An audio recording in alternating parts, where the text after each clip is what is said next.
Channel కొనతలవారి అమ్మాయి. ఈ రోజు నేను సింహాచలం గిరి ప్రదక్షిణ చేయడానికి వెళ్తున్నాను. యాక్చువల్లీ 2-3 డేస్ నుంచి తుఫాన్ వల్ల ఫుల్ వర్షాలన్నమాట. వెళ్దామా వద్దా అని ఆలోచిస్తున్న టైంలో దేవుడి దయ వల్ల వర్షం కూడా పడలేదు. సో మేము స్టార్ట్ అవుతున్నాం. అరుణాచలం గిరి ప్రదక్షిణ తర్వాత సింహాచలం గిరి ప్రదక్షిణ అంతే విశిష్టత కలిగినది. ఇప్పుడు మేమైతే స్టార్ట్ అయిపోయాం. మా ఆటో డ్రైవర్ చేసిన కామెడీతో మా జర్నీ అయితే 5 minutesలో అయిపోయినట్టు అనిపించింది. అంత ఫుల్ ఎంటర్టైన్ చేశాడు అతను. ఆ పిల్లల్ని నవ్వుకునేది కూడా మా డ్రైవర్ చేసిన కామెడీకే. గిరి ప్రదక్షిణకి బయలుదేరిన జనం వల్ల ట్రాఫిక్ చూడండి ఎంత జామ్ అయిపోయిందో. ఆటో అయితే సింహాచలంకి 3 to 4 kilometers ముందే ఆపేశారు. సో ఫైనల్లీ గుడి దగ్గరికి అయితే వచ్చాము. 1-2 kilometers ముందే ఆపేశారు ఆటో. ఇక్కడ నుంచి మళ్ళీ గిరి ప్రదక్షిణ నడకతో పాటు ఈ నడక కూడా స్టార్ట్ అవుతుంది అనమాట. సో గుడి దగ్గరికి వెళ్ళిపోదాం, వచ్చేయండి. ఇక గుడి దగ్గరికి అయితే వెళ్తున్నాం. ప్రదక్షిణ స్టార్ట్ చేయడానికి 3 to 4 kilometers ముందే నడుచుకుంటూ వెళ్ళామన్నమాట. చాలామంది ఆ రోజు ఎర్లీ మార్నింగ్నే ప్రదక్షిణ అయితే స్టార్ట్ చేశారు, ఎందుకంటే ఎక్కువ క్రౌడ్ ఉండదని. మరికొంతమంది దేవుని పూలరథం బయలుదేరిన తర్వాతనే స్టార్ట్ అవుతారు. మేము కూడా అప్పుడే స్టార్ట్ అయ్యాం. ఆ పూలరథం చూస్తుంటే అలా చూస్తూ ఉండిపోవాలనిపించింది. అసలు 2 కళ్ళు సరిపోలేదు. ఈ పూలరథంలోనే దేవుని ఊరేగిస్తూ గిరి ప్రదక్షిణ చేసే భక్తుల సందర్శనార్థం రథం వెనుక భాగంలో దేవుని మనం చూడొచ్చు.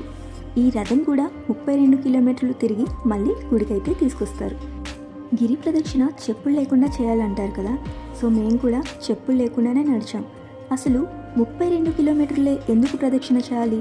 తొలి పావంచ అంటే ఏంటి?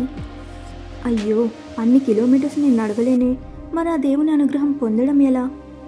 ఈ క్వశ్చన్స్ అన్నిటికీ సమాధానం నేను ఈ వీడియోలో చెప్తా, స్కిప్ చేయకుండా చూడండి. వీళ్ళు చూడండి, చిన్న పిల్లాడిని కూడా గిరి ప్రదక్షిణకి అయితే తీసుకొచ్చారు. వాడు ఈ జనాన్ని చూస్తూ చాలా సంతోషపడిపోతున్నాడు. గిరి ప్రదక్షిణ మొత్తం 32 kilometers ఉంటుంది. మేము గిరి ప్రదక్షిణ అంత దూరం నడవలేమే అనుకోకండి. గిరి ప్రదక్షిణ చేయలేని వాళ్ళు కూడా అంతటి ప్రతిఫలాన్ని పొందొచ్చు. ఎలాగో చెప్తా, వినేయండి. ఈ 32 kilometers నడవలేని వాళ్ళు ఆ రోజు ఆలయం చుట్టూ 32 ప్రదక్షిణలు అయితే చేసుకోవచ్చు. ఒకవేళ గిరి ప్రదక్షిణ మిస్ అయిన వాళ్ళు ప్రతి నెల వచ్చే పౌర్ణమి రోజు ఆలయ ప్రదక్షిణ 32 సార్లు చేస్తే గిరి ప్రదక్షిణ చేసినంత ప్రతిఫలం వస్తుంది. పౌర్ణమి ప్రదక్షిణ అంత పుణ్యాన్నిస్తుంది. ఒక్కసారి చేసిన గిరి ప్రదక్షిణ ఒక్కసారి భూమి చుట్టూ తిరిగినంత పుణ్యాన్నైతే ఇస్తుంది. ఆటోలు, బస్సులు అన్నీ 2-3 kilometers ముందు అనుకున్నా కానీ 4 kilometers ముందే ఆపేశారు. అక్కడి నుంచి నడుచుకుంటూ తొలి పావంచ దగ్గరికి చేరుకోవాలి. చూస్తున్నారుగా జనమంతా ఎంత ఉత్సాహంగా వెళ్తున్నారో. ఇక ఈ జనంలో తప్పిపోయిన భయం కూడా ఉండదు. గుంపులో గోవింద అనుకుంటూ వెళ్ళిపోవడమే. మేమైతే మెట్ల దగ్గర వరహస్వామి దగ్గరికి అయితే వెళ్తున్నాం కొబ్బరికాయ కొట్టడానికి. ఇదే తొలి పావంచ. సో సింహాచలం అయితే వచ్చేసాము. సో పాదాల దగ్గర నుంచి కొబ్బరికాయ కొట్టేసి గిరి ప్రదక్షిణ అయితే స్టార్ట్ చేయాలి. టోటల్గా 32 kilometers అంటారు, కానీ 40+ అవుతుంది. సో ఈ 40 kilometers కాలినడక నడవాలంటే చూడాలి నడవగలమా లేదా. ఆటోస్, బస్సెస్ అన్ని 2-3 kilometers ముందే ఆపేశారు టెంపుల్ కన్నా. అది కూడా నడుచుకొని వచ్చేసరికి 1/2 hour పట్టింది. సో వచ్చేసరికి ఇలా 4:30 అయిపోయింది. చూడండి, ఈయనే వరాహస్వామి. ఈయనని దర్శించుకున్న తర్వాతనే స్వామివారిని దర్శించుకోవాలి. అప్పుడే మన కోరిక నెరవేరుతుంది అంటారు. కానీ ఈ ఒక్కరోజు ఈయనని దర్శించుకుని కొబ్బరికాయ కొట్టేసి ప్రదక్షిణ పూర్తి చేసి వరాహ నరసింహస్వామిని ఈ రోజైనా లేదా వారం రోజులో ఎప్పుడైనా దర్శించుకోవచ్చు. ఇదే తొలి పావంచ. ఇక్కడ వరాహస్వామిని దర్శించుకుని కొబ్బరికాయ కొట్టుకునే విధంగా అన్ని ఏర్పాట్లు అయితే చేశారు. ఇక్కడ నుంచే ప్రదక్షిణ స్టార్ట్ చేస్తారు. మళ్ళీ ప్రదక్షిణ పూర్తి చేసిన తర్వాత ఇక్కడికి వచ్చి కొబ్బరికాయ కొడతారు. మేమైతే మా ప్రదక్షిణ స్టార్ట్ చేశాం. చూస్తున్నారుగా జనం ఎంతమంది ఉన్నారో. ఇసుకేస్తే రాలనంత జనం ఉన్నారు. ఈ జనంలో ఎవరైనా కింద పడితే ఇక అంతే. కానీ అదృష్టవశాత్తు ఇన్ని సంవత్సరాలలో ఎప్పుడూ అలాంటి తొక్కిసలాట జరగలేదు, ఎటువంటి హాని కూడా జరగలేదు. అంతా దేవుడి దయ. వీళ్ళంతా ఎవరికి హాయ్ చెప్తున్నారు అనుకుంటున్నారా? డ్రోన్కి హాయ్ చెప్తున్నారు. ఎందుకంటే వీళ్ళందరికీ వీడియో తీస్తుంది కదా. డ్రోన్ అందరికీ వీడియో తీస్తుంది, నేను మాత్రం డ్రోన్కి వీడియో తీస్తున్నా. అందరికీ వీడియో తీస్తున్నా నాకు మాత్రం ఎవ్వరూ వీడియో తీయటం లేదని పాపం ఫీల్ అవుతుందేమో అని నేను ఫీల్ అయిపోయి దానికి వీడియో తీశానన్నమాట. అరుణాచలం గిరి ప్రదక్షిణ 14 kilometers ఉంటుంది. అది సంవత్సరంలో ఎప్పుడైనా చేయొచ్చు. కానీ సింహాచలం గిరి ప్రదక్షిణ సంవత్సరంలో ఒక్కసారి మాత్రమే చేస్తారు. అది కూడా 32 kilometers. ఎక్కడికక్కడ మెడికల్ క్యాంప్స్ పెట్టి మెడిసిన్ అండ్ డాక్టర్స్ అవైలబుల్ ఉండేలా అయితే ఏర్పాట్లు చేశారు. కాళ్ళు నొప్పులు రాకుండా మెడిసిన్స్ కూడా ఇచ్చారు. ఈ వేషధారణలు చేసిన వాళ్ళైతే ప్రదక్షిణలో ప్రత్యేక ఆకర్షణగా నిలిచారు. పాపం వాళ్ళు కూడా కాసేపు రెస్ట్ తీసుకుంటున్నారు చూడండి. సింహాద్రప్పన్నకు తోడపెద్దంటే చాలా ఇష్టమట. అది దేవునితో సమానంగా చూస్తాం మనమంతా. అందుకే ఒక బృందం సేవ చేసుకుంటూ ప్రదక్షిణ చేస్తున్నారు. ఇప్పటికీ చాలా దూరం అయితే వచ్చేసాం. ఈ ప్రదక్షిణలో మనకి ఎవరి తోడు కూడా అవసరం లేదు. ఎందుకంటే సింగిల్గానే వెళ్ళిపోవచ్చు. ఇంతమంది చుట్టూ ఉంటే ఇంకేంటి భయం. ఇక వీళ్ళు చూడండి, మామూలుగా అయితే నడవడమే కష్టం అనుకుంటే ఇలా లగేజ్ బ్యాగ్తో మరీ నడుస్తున్నారు. క్లైమేట్ కూడా ఎంత బాగుందో చూడండి. మీ నడకకి ఏ ఇబ్బంది లేకుండా మేము కూడా మీతోనే వస్తామన్నట్టు మేఘాలు కదులుతున్నాయి. సింహగిరి చుట్టూ ఎన్నో రకాల ఔషధ మూలికలు ఉన్నాయంట. వాటి మీద నుంచి వీచిన గాలి మనం పీల్చడం వలన మన ఆరోగ్యం కూడా బాగుంటుందంట. అంటే గిరి ప్రదక్షిణ వల్ల పుణ్యంతో పాటు ఆరోగ్యం కూడా బాగుంటుంది అని పెద్దలు చెప్తుంటారు. కాలేజ్ స్టూడెంట్స్, చిన్నపిల్లలు, పెద్దవాళ్ళు అనే వయసు భేదం లేకుండా కొందరు భక్తితో వస్తారు. కొంతమంది ఎలా ఉంటుందో ఒక్కసారి ట్రై చేద్దామని వస్తారు. ఇంకొంతమంది సరదాగా వస్తారు. ఏ విధంగా వచ్చినా ప్రదక్షిణ అయితే సక్సెస్ఫుల్గా పూర్తి చేస్తారు.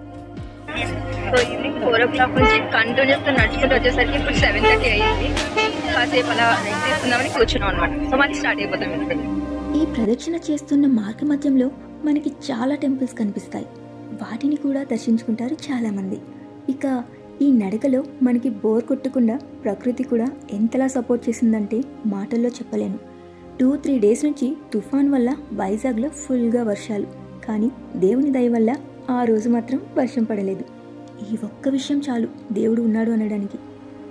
మీ నడకకు తోడుగా, మీకు రక్షణగా, మీ మార్గానికి వెలుగునిస్తూ నేను మీతోనే ఉన్నా అన్నట్టు చంద్రుడు చూస్తున్నాడు అందరినీ గమనిస్తూ. ఇక ఈ హనుమంతుడి విగ్రహం ఆ జంక్షన్కి సెంటర్ ఆఫ్ ది అట్రాక్షన్.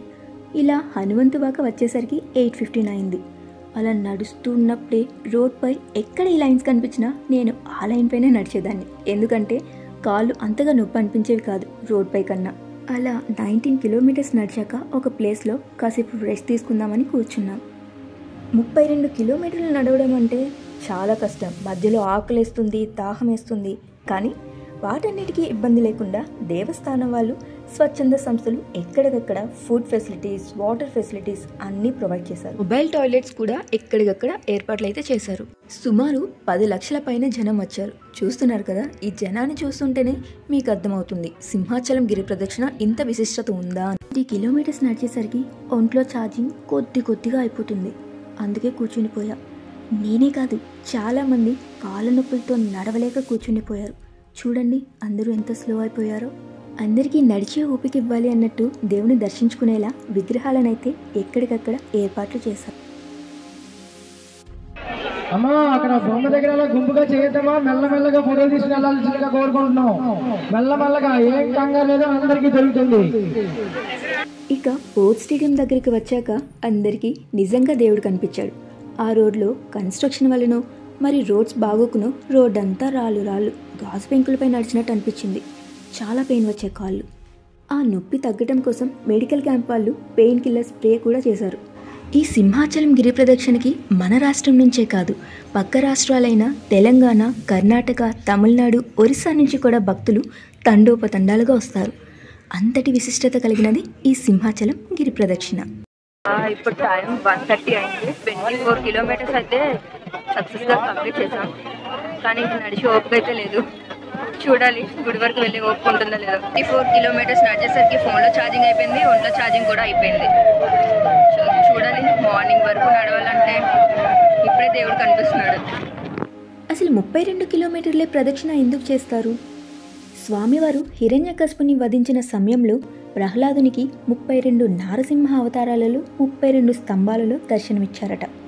ఈ 32 నారసింహ అవతారాలు 32 క్షేత్రాల్లో కొలువై ఉన్నారట ఆ స్వామివారు. అందులో ఆఖరి అవతారం మన సింహాచలంలో వరాహలక్ష్మీ నరసింహస్వామి. అంతేకాదు, సింహం ఆకారంలో ఉండే మన సింహగిరి చుట్టూ ఉన్న దూరం కూడా 32 kilometers. అందుకే గిరి ప్రదక్షిణ 32 kilometers చేస్తారు. ఇదంతా ఏదో నాకు తెలిసిన కొంచెం ఇన్ఫర్మేషన్. ఇందులో ఏమన్నా రాంగ్ అయితే కమెంట్లో చెప్పండి. పూలవానతో దేవుడు అందరినీ ఆశీర్వదించాడు. అందరం చాలా ఆనందంతో గుడికైతే చేరుకున్నాం. మా ప్రదక్షిణ పూర్తి చేసుకొని దేవుని దండం పెట్టుకొని కొబ్బరికాయ కొట్టేయడానికి అందరూ వెళ్తున్నారు. మేము కూడా వెళ్ళాం.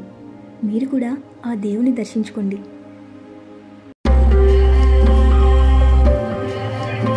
ఫైనల్లీ గిరిప్రదక్షిణ అయిపోయింది. వరాహమూర్తి దగ్గరికి వచ్చేసి కొబ్బరికాయ అయితే కొట్టేసాము. 32 కిలోమీటర్స్ అంటారు, కానీ 32 కిలోమీటర్స్ కాదు, అంతకనే ఎక్కువే. సో మోర్ దాన్ 13 hours పట్టింది మాకు నడవడానికి.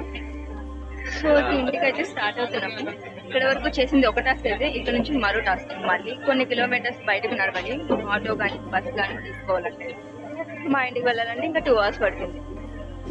మార్నింగ్ 5:30. సో ఇంకా అందరూ ఇంటికి వెళ్ళిపోతుంది. మా ప్రదక్షిణ పూర్తయి బయటకు వచ్చేసరికి వర్షం అయితే చాలా పెద్దదైంది. ఇక ఈ వర్షం కాళ్ళనొప్పులతో నడిచి ఓపిక లేదు. వర్షం వల్ల ఇక వీడియోస్ కూడా తీయలేకపోయా. అలానే 4 kilometers నడిచి ఆటో ఎక్కాం. గుడి నుండి NAD వచ్చేసరికి 1 hour పట్టింది. ఆ వర్షంలో ఆ క్రౌడ్ నుండి. ఈ సంవత్సరం గిరి ప్రదక్షిణకి మీరు కూడా వచ్చారా? అయితే కామెంట్ చేయండి. ఈ వీడియో నచ్చితే లైక్ చేయండి, షేర్ చేయండి, సబ్స్క్రైబ్ చేయండి.